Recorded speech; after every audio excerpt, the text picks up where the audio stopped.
E ainda para a introdução do assunto, nós vamos ler o tema que está em Romano, que não é o texto ainda, é o tema.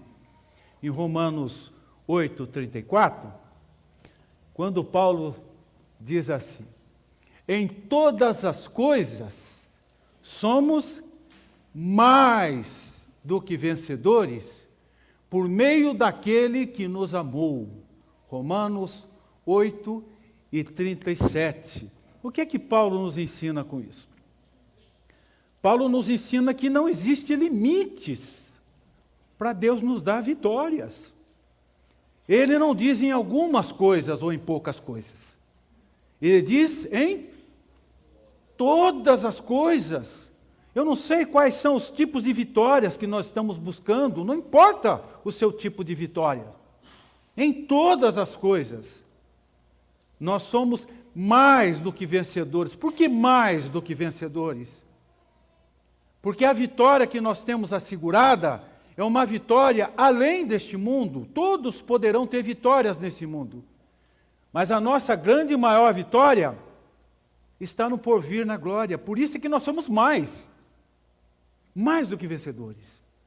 Por causa do porvir, da glória. Mas Paulo também, ele nos ensina o meio pelo qual nós somos mais do que vencedores. Em todas as coisas nós somos mais do que vencedores por meio daquele que nos amou e daquele que nos dá vitórias. É por meio dele que nós somos mais do que vencedores. Né? E essas vitórias sempre virão para nós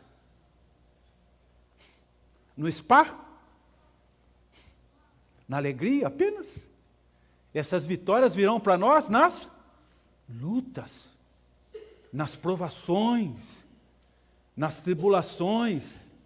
Então, quando o Tiago diz, tende por motivo de alegria ao passar por várias provações, Tiago não está se referindo a um prazer na dor, no sofrimento. Mas está dizendo, olha, tem alegria, tem esperança na certeza de que a vitória virá através dessas provações. O socorro de Deus virá no meio dessas tribulações. A ajuda de Deus já está vindo no meio dessas provações. Então tenha motivo de alegria, de prazer, não porque você está sofrendo, mas porque você tem certeza da vitória. Esse é o prazer que a gente tem no coração, mesmo no meio da tribulação, que é a certeza da vitória, porque nós somos mais do que vencedores. Conta-se que o mestre, no dia da formatura dos seus alunos, ele decidiu premiar o aluno mais brilhante do curso. E ele deu então para esse aluno 2 caixas. E disse, olha, você vai fazer muito sucesso, você é muito inteligente. Quando você se sentir no auge do sucesso, você vai abrir essa primeira caixa e vai ler o que eu escrevi para você. Mas se um dia você se sentir fracassado, no chão, derrotado, você vai pegar essa segunda caixa e ler o que eu escrevi para você. E ele foi para a vida. Em pouco tempo ele chegou no auge da fama, do sucesso. Ele diz, olha, está na hora de eu abrir a primeira caixa. Ele leu o que está escrito lá. Ele abriu a caixa, estava escrito assim, não se vislumbre, porque isso passa. Não se glorie, porque isso passa. E guardou. Passou. Com o tempo, ele teve os seus percalços, ele caiu, fracassou, ele falou, está na hora de ler o que está na segunda caixa. Ele foi, abriu, estava escrito, não desanime, porque isso passa. Tudo passa. Não existe provações constante e permanente. Passa. Não existe também alegria, prazer, triunfo permanente. Isso também passa. É por isso que nós fizemos questão de ler o Salmo 57. Tudo está ligado. O meu coração está firme. Firme está o meu coração. Para eu esperar vitórias em Deus, buscar vitórias em Deus, eu preciso ter um coração firme. não se atemoriza de más notícias, diz o salmista. Porque todos os heróis da fé, homens e mulheres da fé, tiveram grandes vitórias. Pela fé, os antigos alcançaram vitórias, mas eles passaram por muitas dificuldades. Mas perseveraram, porque eles sempre tinham em mente, né? Porque em todas as coisas, somos mais do que vencedores, por meio daquele que nos amou e que nos dá vitórias. E o personagem que eu escolhi para essa noite é um dos personagens mais conhecidos da Bíblia, Josué, que foi o sucessor de Moisés. Vamos olhar no capítulo 1 do livro de Josué, quando ele assume o comando no lugar de Moisés. No livro de Josué, no capítulo 1, nós vamos ver os versículos de 1 a 9. Sucedeu depois da morte de Moisés, servo do Senhor, que este falou a Josué, filho de Nun, servo de Moisés, dizendo: Moisés, meu servo, é morto. Dispõe-te agora, vai a este Jordão, tu e todo este povo, a terra que eu dou aos filhos de Israel. Todo lugar que pisar a planta do vosso pé, vô-lo tenho dado, como prometi a Moisés, desde o deserto ao Líbano, até ao grande rio, o rio Eufrates, toda a terra dos heteus até o mar grande, para o monte do sol, será vosso limite. Ninguém te poderá resistir todos os dias da tua vida. Como fui com Moisés, assim serei contigo. Não te deixarei, não te desampararei. Sê forte e corajoso, porque tu farás este povo herdar a terra que, sob juramento, prometi dar a seus pais. Então, somente ser forte e muito corajoso para teres o cuidado de fazer segundo toda a lei que meu servo Moisés o ordenou. Dela não te desvies, nem para a direita, nem para a esquerda, para que sejas bem-sucedido por onde quer que andares. Não cesse de falar desse livro da lei. Antes, medita nele dia e noite, para que tenhas cuidado de fazer segundo tudo quanto nele está escrito. Então farás prosperar o teu caminho e serás bem-sucedido. Não te mandei eu? Sê forte e corajoso. Não temas, nem te espantes, porque o Senhor teu Deus é contigo por onde quer que andares. Amém? Então, quando Deus disse a ele: farás, o teu caminho prosperará. Seja forte e corajoso. Prosperará o teu caminho e serás bem-sucedido. O que é que nós entendemos por prosperidade? Vitórias. Prosperidade é vitória. Prosperidade é a sua realização, é a realização do seu sonho, das suas buscas. Prosperidade é muito pessoal de cada um. E serás bem-sucedido. O que é sucesso? Sucesso é a nossa realização. E é também coisa pessoal, íntima de cada um. É tudo o que nós queremos alcançar, vitórias.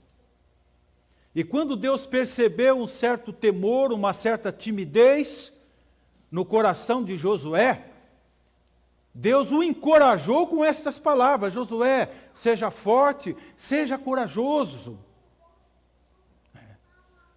Porque assim como fui com Moisés, eu serei contigo.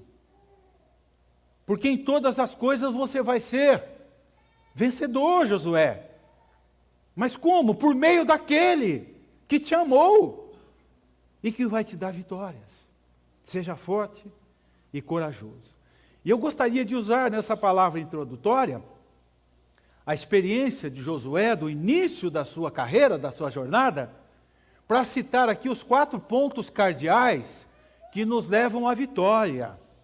Por que pontos cardeais? Porque pontos cardeais nos ajudam a localizar cada parte na superfície da Terra, cada ponto na superfície da Terra correto. Então todos os cientistas procuram lá os pontos cardeais, norte, sul, leste e oeste, para que possam se nortear. E nós temos que nos ter norte para poder buscar essas vitórias. Como é que eu busco as minhas vitórias? Eu quero ser bem-sucedido. Eu quero prosperar. Mas eu preciso saber como buscar essas vitórias. E eu quero apenas citar aqui os 4 pontos cardeais. No caminho para as suas vitórias. No caminho para as nossas vitórias. Usando a experiência de Josué. Primeiro ponto cardeal no caminho que nos leva à vitória é a visão de si mesmo. E é a visão que você tem de você, é a visão que temos de nós. O que somos? Você tem certeza e convicção do que você é? Deus fez questão de fazer Josué até repetir. Josué, repita comigo, eu sou forte. Repita comigo, eu sou corajoso. Mas como, Senhor, eu posso dizer que sou forte e corajoso? Eu estou com medo. Assim como eu fui com Moisés, eu serei contigo. Em tudo você vai ser vencedor, mais do que vencedor, por meio daquele que te amou e que vai te dar vitória. Então seja forte, porque esta força não vai ser sua. É por meio daquele que vai te dar vitórias. Nós não podemos ter dúvidas da nossa identidade. Sabe por quê, irmãos? Porque nós somos reflexo daquilo que nós acreditamos que somos. Nós somos reflexo daquilo que pensamos que somos. Está entendendo, Mateus? Você é reflexo daquilo que está aqui, ó, e aqui na sua cabeça, que você é. Agora, sabe quem é que tenta denigrir a nossa imagem? Vocês viram o filme? Satanás é o nosso adversário, como um leão, que vive a rodear, procurando alguém para devorar. Satanás, ele é astuto, ele tentou denigrir, ele tentou confundir a identidade até de Jesus, lá no deserto. Como é que ele tentou Jesus? Será que você é mesmo filho de Deus? Então transforma essas pedras em pães, mostra. E ele não desiste, né? Você é mesmo filho de Deus? Salta do pináculo do templo. Você é mesmo filho de Deus? Mas Jesus não cedeu. Por que Jesus não cedeu às chantagens do diabo? Porque ele tinha convicção da sua identidade. Ele sabia quem ele era. E quando o crente tem fraqueza, não tem convicção do que ele é, então ele está fadado a ser um derrotado. Porque nós não temos veia de vencedor. Nós temos unção de vencedores, é diferente. Nós estamos ungidos para vencer naquele que nos dá vitória. Somos mais do que vencedores. Mas nós não podemos viver aquém aquilo que somos. Jesus vai e morre na cruz para mostrar o valor que nós temos. E nós começamos a viver aquém. Quando Deus chamou Moisés para ir a Faraó, qual foi a reação de Moisés? Ficou aquém. Quem sou eu para ir a Faraó? Quem sou eu? Eu sou um coitado. Ele não tinha a menor ideia da sua grandeza com Deus. Ele não tinha a menor ideia de que ele seria maior do que o Faraó, maior do que o Egito, maior do que o seu povo. E Deus estava lembrando Josué, assim como foi com Moisés. Eu vou ser com você, você vai ser grande. Não pela sua grandeza pessoal, mas porque eu vou estar com você. Por meio daquele que nos amou e que nos deu vitória. Quando Deus chamou Sara e Abraão, foi a mesma coisa, é a tendência do ser humano. Vocês vão ser pai de Isaac, vão formar um povo. A Sara riu, disse, é impossível. Nós somos reflexo daquilo que acreditamos que somos. Então, quando eu levanto de manhã e digo, eu sou mais do que vencedor, por meio daquele que me amou e que me vai dar a vitória, eu vou sair com a cabeça erguida. Josué foi um dos 12 espias que Moisés enviou lá no Egito, lá em Canaã, para espiar a terra. 10 dos 12 voltaram pessimistas. Né? A terra é maravilhosa, nós caminhamos 40 anos para chegar. E chegamos. Mas está cheia de gigantes, nós não vamos entrar naquela terra. Nos sentimos como gafanhotos diante daqueles gigantes. Josué disse, opa, espera um momento. Quem são vocês? Quem somos nós? Nós somos ungidos. Nós somos príncipes, não somos gafanhotos. Nós somos mais do que vencedores. Nós vamos entrar nessa terra e vamos possuir essa terra. Se Deus é por nós, quem será contra nós? E ele levanta a moral do povo. Josué sabia quem ele era. Aos 85 anos ele disse, eu tenho o mesmo vigor do que quando eu tinha 40. Eu quero a terra de Hebron, o pedaço mais difícil para trabalhar. E os irmãos se lembram? Quando Davi chamou Mefibosete para comer na sua mesa e devolver a ele a herança do seu avô, o rei Saul, qual foi a reação do Mefibosete? A quem? Ele chegou para o rei e disse, cabeça baixa, né? Porque o rei se preocuparia com um cão morto que sou eu. Quem tem uma visão de si mesmo assim, quem olha para si mesmo desta maneira, já está fadado a ser um derrotado. Não pode nem pensar em vitória. Quem sou eu? Um cão morto? Vai olhar a vida como se fosse um canil. Vai olhar para sua família como se fosse um canil. Vai chegar na igreja como se fosse um canil. Já está fadado ao vitimismo. O povo de Deus não pode cair no vitimismo, de coitadismo. O primeiro passo rumo à vitória é ter consciência do que você é. Nós somos ungidos para vencer. Um jornalista foi entrevistar um tatuador, esses artistas que pintam tatuagem no corpo e a pessoa sofre, né? Aí ele chegou nesse tatuador, que disse que era o tatuador mais conhecido da cidade. Falou, eu quero fazer uma entrevista com você.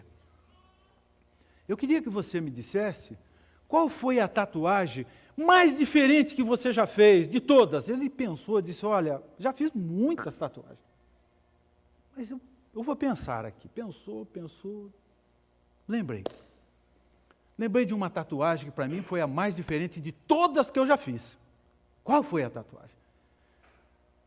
Eu fiz essa tatuagem numa pessoa que chegou aqui e pediu para tatuar no seu corpo uma frase. E qual foi a frase? Nasci para perder. Ele falou, mas não é possível. O senhor teve coragem de tatuar isso no corpo dessa pessoa? Por que o senhor não conversou com essa pessoa? Não aconselhou essa pessoa a mudar de ideia? Aí o tatuador pensou, bateu na testa. Eu desenho no corpo aquilo que está na mente da pessoa. Eu transfiro para o corpo aquilo que as pessoas imaginam. Então, uma pessoa que pede para escrever no corpo, eu nasci para perder, qual é a convicção que ela tem aqui na cabeça? Derrotado. Derrotado. Mas nós que somos ungidos, nós temos uma tatuagem. Sabe qual que é a nossa tatuagem? É a tatuagem de Paulo. Ele disse, eu trago em meu corpo as marcas de Jesus. Aquele que me amou. Aquele que vai me dar todas as vitórias. Nós somos mais do que vencedores. Porque Ele nos amou. E o amor de Deus, Ele cura o complexo de inferioridade. Ah, eu nasci assim, vou morrer assim. Não, você não precisa ser um derrotado. O amor de Deus lança fora o medo. O amor de Deus quebra correntes de maldições. Ai, pau que nasce torto, não tem jeito, morre torto. É conversa de vitimistas. No meio do povo de Deus não tem lugar para vitimista. O primeiro passo para buscar as nossas vitórias é ter consciência de quem você é, de quem nós somos. Nós somos mais do que vencedores. O segundo passo é ter uma visão correta dos nossos alvos. Porque se nós queremos vitórias, nós precisamos estabelecer alvos. Quais são os seus alvos para ter vitórias? Os nossos alvos são os mais variados possíveis. Alvos são pessoais. Se os irmãos tivessem a oportunidade aqui de falar aqui na frente, né, os seus alvos, com certeza seriam os alvos pessoais e variados. Olha, o meu alvo é o futuro dos meus filhos, eu vou lutar por isso.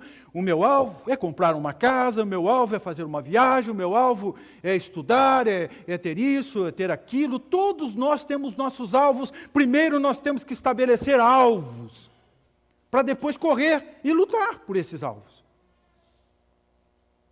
Agora, que nós não podemos esquecer que para cada alvo existem metas. E nós não podemos falhar nas metas. Então, quando Paulo diz assim, esquecendo-me das coisas que para trás ficam, avançando para as que estão diante de mim, prossigo para o alvo, para o prêmio da soberana vocação de Deus em Cristo Jesus. Se eu quero prosseguir para um alvo, é porque eu tenho um alvo. Agora, para eu alcançar esse alvo, que é a minha vitória, eu preciso respeitar as metas. Eu não posso falhar nas metas. Até parece palestra de motivação empresarial, mas é verdade, é isso mesmo. Né? Deus estabeleceu um alvo para Josué. E qual foi o alvo que Deus estabeleceu para Josué? No versículo 6. Deus disse para ele, seja forte e corajoso, porque tu farás este povo herdar a terra que sob juramento prometi a teus pais. Esse era o alvo de Josué. Colocar o povo em Canaã, na terra prometida, é o alvo. Mas Deus estabeleceu uma meta para ele. E a meta que Deus estabeleceu para ele vai aparecer no finalzinho do versículo 7. Né? Você vai fazer segundo toda a lei que meu servo Moisés te ordenou.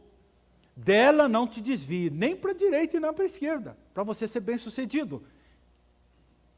A palavra de Deus é a meta. Se nós queremos alcançar os nossos alvos e objetivos, nós temos que seguir a palavra de Deus. Nós temos que obedecer a palavra de Deus. Não podemos desviar dela nem para a direita e nem para a esquerda. Para nós sermos bem-sucedidos, para alcançar o alvo, nós temos que consultar aqui as ordenanças da palavra de Deus para as nossas vidas. Davi, por exemplo, ele tinha um alvo. E o alvo dele era levar a arca da aliança para Jerusalém. Mas ele esqueceu da meta, ele desviou da meta, ele falhou na meta. Ele tinha que transportar a arca através dos levitas. Mas ele foi preparar carros novos, bois. Falhou na meta. E ele teve um acidente no meio do caminho. Morreu um homem. E foram 3 meses de angústia para Davi, porque ele falhou na meta. Mas ele deixou as coisas que para trás ficam e prosseguiu para o alvo. Ele olhou as metas, respeitou as metas, fez direitinho conforme a palavra de Deus. Escolheu as pessoas certas e conseguiu levar a arca. Não falhe na meta. Eu, quando estava meditando sobre isso, eu li um comercial sobre educação de trânsito, que achei muito interessante. Educação de trânsito. Deixa eu fazer uma pergunta aqui para os irmãos. Eu vou fazer só por fazer, porque eu sei que os irmãos não fazem isso. Né? Quantos de vocês aqui costumam atender o celular enquanto estão dirigindo? Ninguém. Isso eu sabia. Estou fazendo só por desencargo de consciência essa pergunta. Mas esse comercial muito interessante sobre educação de trânsito. Né? Aparece um carro com todas as tecnologias que vocês possam imaginar. E uma mulher está dirigindo o carro. Né? Ela aperta um botão, sai um chocolate. aperta um outro botão, sai um suco. E ela vai ali dirigindo e tal. De repente toca o telefone, né? E ela começa a falar no telefone, tomando ali o chocolate, comendo o chocolate. De repente aparece uma criança na frente do carro. E ela não percebe, mas o carro freia sozinho, através de um sensor. E ela fica ali em choque, e a criança deu tchauzinho para ela e saiu brincando. Aí aparece embaixo: você gostaria de ter um carro assim? Infelizmente não existe.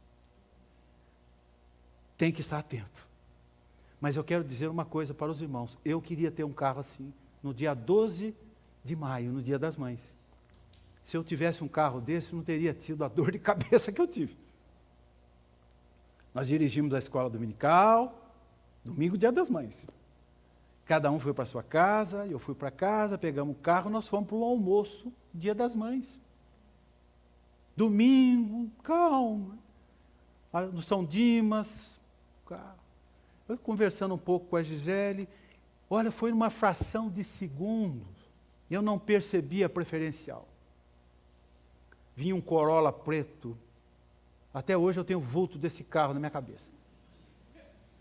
Sinceramente, mas ele veio numa velocidade, porque eu estava quase parado. E eu bati bem no meio do Corolla. Pá! Ele rodopiou assim e parou lá na calçada. Quantos livramentos Deus me deu. Depois, quando eu cheguei em casa, eu fiquei com aquela brincadeira do jogo dos 7 erros, né? 1, 2, 3, para aí. Né? E os livramentos de Deus. O primeiro livramento de Deus, que ninguém se machucou. Ninguém se machucou. O outro livramento, se tivesse alguém no carona, ia ser difícil. O motorista estava sozinho no carro. Outros livramentos, era uma pessoa muito boa. Acertamos tudo ali. Ele tinha seguro, eu tenho. Tudo, coisa de Deus. Né? Para os irmãos terem uma ideia do tamanho do livramento de Deus, né? Ele está com a seguradora dele, lutando para ter perda total no carro dele. Vocês vejam o estrago que foi feito. Né? Mas é interessante que nós íamos para um almoço. E a família ligando, vocês vão chegar? Eu estou com um probleminha aqui. Aí eu pergunto, os irmãos teriam apetite? Mas chegamos lá, nós tínhamos um alvo. Orar pelas mães. Comemos ali, não foi fácil. Fui para casa, mas eu tinha um outro alvo. Dirigir o culto. Aquela expectativa, como vai ser? Né? Irmãos, por incrível que pareça, eu vim, eu cantei, né? Cantei com o Vitorino, dirigi o culto, ninguém percebeu. Então, quando eu contei e mostrei as fotos, pastor, como é que o senhor conseguiu dirigir o culto? Eu olhei para o alto. Há momentos na vida que nós temos que olhar para o alto. Aquele velho marinheiro, né, pediu para o seu auxiliar subir até o topo do mastro e consertar as velas. E o jovem olhou para baixo e ficou desesperado. E o marinheiro só gritou: não olhe para baixo, olhe para o alto. Sempre quando você subir no mastro, não olhe para baixo, você vai cair. Olhe para o alto. E se nós queremos alcançar vitórias, meus irmãos, tem que olhar para o alto. No domingo, dia 12, eu só olhei para o alto. Só olhei para o alto. Depois que a ficha foi cair. Né?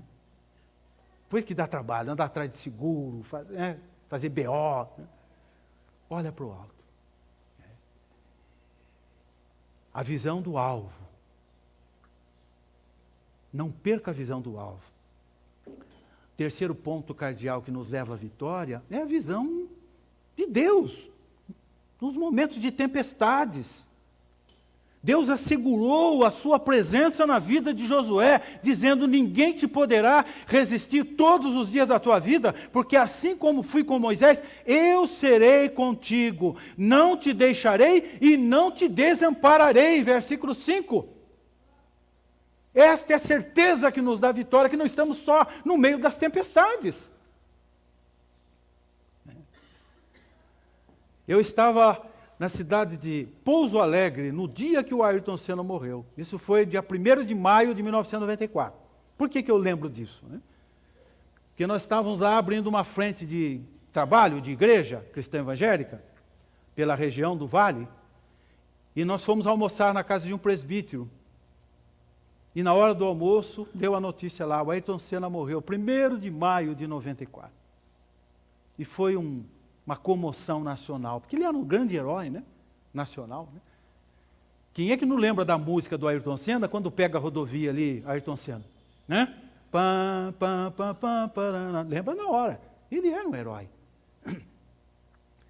Mas 1985 foi a primeira vitória dele em Portugal, o Grande Prêmio de Portugal. Foi a primeira vitória dele. E nessa competição, de 2 horas, choveu torrencialmente. Foram 2 horas de chuvas torrenciais. 13 pilotos rodaram. Outros desistiram. E ele permaneceu numa média de 159 km por hora. Foi até o fim, ganhou a vitória e também ganhou o apelido de piloto das tempestades. Ele descobriu uma técnica de como transformar tempestades em oportunidades para ganhar vitórias. Como transferir ou transportar tempestades, adversidades, usar as adversidades como oportunidades para ter vitórias. E os discípulos de Jesus, meio daquelas tempestades, a solução estava lá no barco, Jesus. E eles não souberam usar aquela tempestade como uma grande oportunidade de vitória. Então, quando Paulo diz, por meio daquele que nos amou, que nos dá vitória. Se ele está com você, está comigo, nós não temos que temer, a vitória é certa. Em nome de Jesus, no meio das tempestades. E, finalmente, nós precisamos ter a visão da nossa fé. Daquilo que a nossa fé pode fazer. Faça-vos conforme a vossa fé. E todas as vitórias que Deus já está desenhando, Deus já está alinhavando, preparando para você, para a sua vida, para a sua casa, para a sua família, vai depender unicamente, exclusivamente da sua fé. Da sua fé. É você crer naquilo que a sua fé, ainda que seja pequena, que ela é capaz de fazer. E Deus vai te dar vitórias, dar vitória para cada um de nós, usando o que temos. Mas, Senhor, eu tenho tão pouca coisa, não importa. Ele vai usar exatamente o que você tem, para te dar vitórias. Diante do Mar Vermelho, Deus perguntou para Moisés, o que você tem na mão, Moisés? Ele disse, eu tenho um cajado. Estenda o cajado no mar. E o mar abriu. É o que você tem. O que é que você tem na mão para derrubar esse gigante, Davi? Tem umas pedras, umas pedrinhas. Vai ser com as pedras. Eu estou com você, você nasceu para vencer, você foi chamado para vencer. E o Eliseu chega lá na casa da viúva, né? O que a senhora tem em casa? Eu só tenho vasilhas vazias. Procura, peça emprestada para os vizinhos, quantas puder. Deus nos dá vitórias através daquilo que nós temos, pouco que nós temos. Porque nós fomos chamados para vencer. Nós não fomos chamados para ser derrotados. Nós fomos chamados para vencer, mas para vencer como? Por meio daquele que nos amou e nos chamou para ter vitórias. Então, quando o autor da carta aos Hebreus 11:2 diz, pela fé, os antigos alcançaram vitórias. Quais são as vitórias que você pretende alcançar? Quais são as vitórias pelas quais você está lutando para alcançar? Eu sei que as vitórias aqui são variadas. As buscas são variadas. As pretensões são variadas. Talvez seja a conversão do seu filho, da sua filha, do seu marido, da sua esposa. Talvez seja uma cura, uma libertação. Talvez seja uma vitória na sua vida financeira, no seu casamento. São pessoais. Então nós vamos fazer assim. A Ana Rita vai cantar e nós vamos abaixar as nossas cabeças. E vamos colocar diante de Deus as nossas pretensões de vitória, os nossos alvos. Então, enquanto a Ana Rita canta, você coloca diante de Deus todos os seus alvos. Senhor, eu estou precisando de uma vitória nesta área. Eu estou precisando de uma vitória sobre isto. Eu estou precisando de uma vitória sobre aquilo. Eu estou lutando, Senhor. A minha luta tem sido grande. Eu quero sair daqui dessa noite na certeza de que eu serei mais do que vencedor. Abaixe a sua cabeça e faça a sua oração.